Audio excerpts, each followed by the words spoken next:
शान्तं परमसुखदं केवलं ज्ञानमूर्तिं दन्दातीतं गगनसदृशं तत्त्वमुष्यादिलक्ष्यम् एकं नित्यं विमलमाचलं सर्वदा साक्षिभूतं भवातीतं त्रिगुणरहितं सद्गुरुं तं नमामि।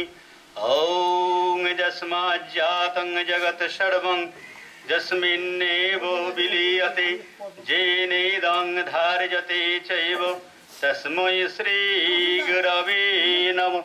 ॐ श्रीगुरवे नमः। ॐ श्रीगुरवे नमः। ॐ श्रीगुरवे नमः।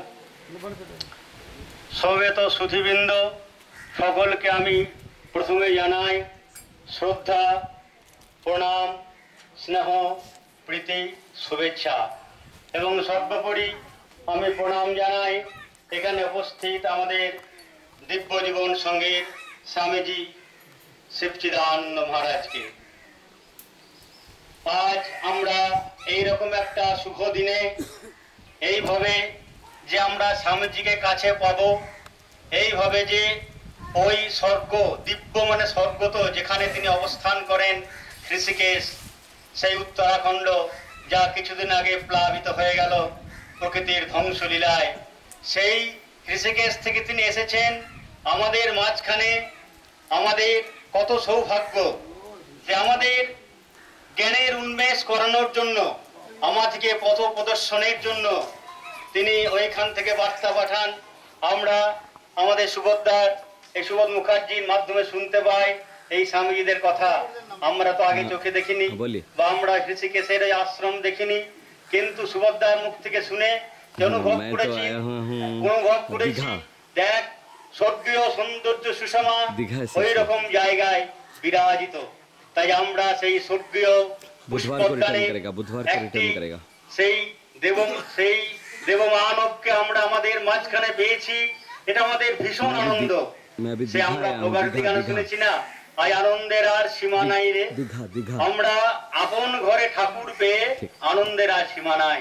আই আমাদের দিব্য দীঘা গ্রামে এই মঞ্চে আমরা যেন ঠাকুরকে পেয়েছি। আমাদের গীতায় যেমন একটি কথা আছে, যখন সারা পৃথিবীতে সারা দেশে অধর্মের গ্লানিতে ভরে যায় তখন ভগবান আবির্ভূত হন। তিনি অর্জুনকে বললেন যে আমি সেই সময় আবির্ভূত হই, यदा यदा हि धर्मस्य ग्लानिर्भवति भारत अभ्युत्थानम् अधर्मस्य तदात्मानं सृजाम्यहं परित्राणाय साधूनां विनाशाय च दुष्कृतं धर्मो संस्थापनार्थाय সম্ভবামি যুগে যুগে। আজ ওই রকম যুগের সম্ভাবনা, ওই রকম সম্ভাবনাময় মহান পুরুষের আসার প্রয়োজন হয়ে গেছে।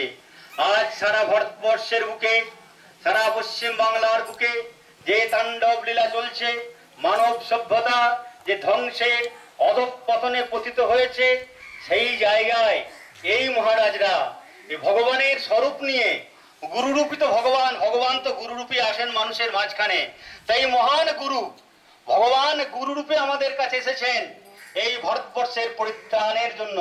পরিত্রাণায় সাধুনাম বিনাশায় চ দুষ্কৃতাম, এই দুষ্কৃতদের বিনাশের জন্য আর সাধুদের পরিত্রাণের জন্য। আমরা যারা সাধু কথা নিয়ে চলতে ভালোবাসি, সাধু মন নিয়ে সাধু আলোচনা করতে ভালোবাসি, তাদের মাঝখানে আমাদের এই গুরুরা এসেছেন। গীতাতে সেই ভগবান শ্রীকৃষ্ণ বারবার সেই কথাই বলেছেন, অর্জুন রূপী মানব আমরা। তিনি তো বলে গেলেন সেই বেদব্যাস, সর্ব উপনিষদ গাব দগ্ধা গোপাল নন্দন পার্থবৎস সুধীর ভক্তা দুগ্ধং গীতামৃতম মহৎ। সেই গীতা রূপ অমৃত তিনি ঢেলে দিয়ে গেলেন। সেই অর্জুন রূপে আমরা যে সেই গীতার রস পান করতে গিয়ে আমরা জেনেছি যে ভগবান বারবার আসেন। এইভাবে এইভাবে আমাদের কাছে গুরুকে পাঠিয়েছেন। আর বেশি কিছু বলার, সকলেই আমরা এখানে 18 দিন ব্যাপী এবছরই গীতা পাঠ মহাযজ্ঞ এখানে অনুষ্ঠিত হয়েছিল। এখানে 18 জন পাঠককে আমরা এনেছিলাম। সেখানে এই স্বামীজির শুভ আশীর্বাদ নিয়ে আমরা এখানে এই দিব্য দীঘা গ্রামে গীতা যজ্ঞ শুরু করেছিলাম এবং বেশ সাফল্যের সঙ্গেই বেশ কৃতিত্বের সঙ্গে আমরা ওই একটি বিরাট অনুষ্ঠানকে আমরা অনুষ্ঠিত করতে পেরেছিলাম। তা আমি আর কিছু বলতে চাই না। আজ আমি আশীর্বাদ পেতে চাই, সকল সাধু গুরু বৈষ্ণবের কাছে আমি আশীর্বাদ নিতে চাই যেন আমার কৃষ্ণ ভক্তি হয়, আমার গীতা জ্ঞান সমৃদ্ধ হতে পারি। আর এই রকম স্বামীজিকে যদি আমরা যেন আমরা প্রতিক্ষণে এই রকম বিপদের মুহূর্তে পাই, আমাদের সমাজ বড় বিপন্ন। এই বিপন্ন সমাজে এই মহাগুরুর বিশেষ প্রয়োজন। এ বলি আমি আমার কথা শেষ করছি। প্রণাম, শ্রদ্ধা।